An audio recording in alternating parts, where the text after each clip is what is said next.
choked. For like 10 seconds. Then but I just want to walk off. You see, so I thought I'd be a poet.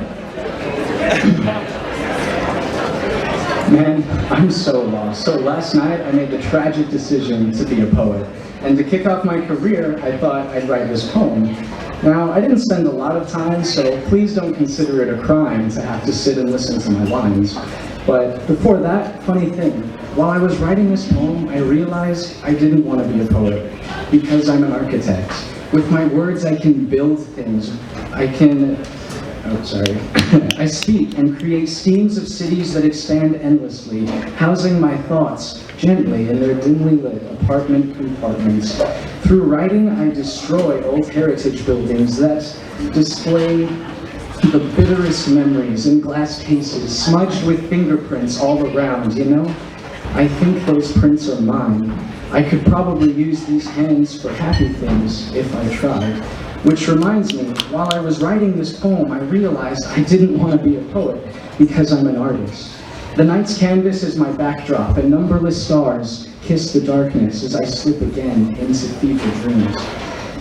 For a brief moment, I try to connect the dots into something beautiful. It begins to take shape, but then she disappears again. The infinite lights fade to black, but she still illuminates my mind. A new moon hangs heavily in the void, but showering down her silent glow upon my bruised and broken soul. How could you? It's times like these I wish I was musical, to play all the sad songs that are the stowaways in my heart.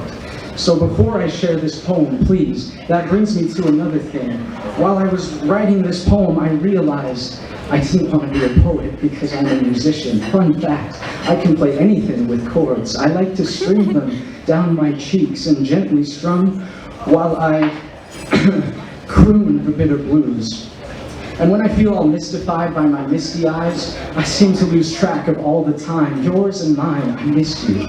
It all just flows too fast for me, or maybe I just played too slow. It's hard to tell nowadays when my mind is always spinning and my heart just doesn't stop. Please stop, please stop, please stop. I'm fine. I've been to see the doctor. She could have saved me too. But when the time for my operation came, her healing hands shot instead for the knob on the door.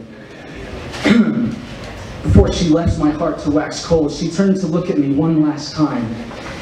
And I saw it again. The new moon in the glaring pupils of her dry and haunting eyes. Please, come back. Perhaps one day the sun will rise from the horizons of my own two eyes, but for now I'll pluck my teardrop strings, play my last romantic melody as I fade slowly out of memory. I can feel myself being stored away in a glass display of a building I tore down yesterday, and from across my smudged window pane I hear voices gathered round a grave saying, this man thought poetry could save, but see, he died a free verse slave. Please stop, please stop, please stop.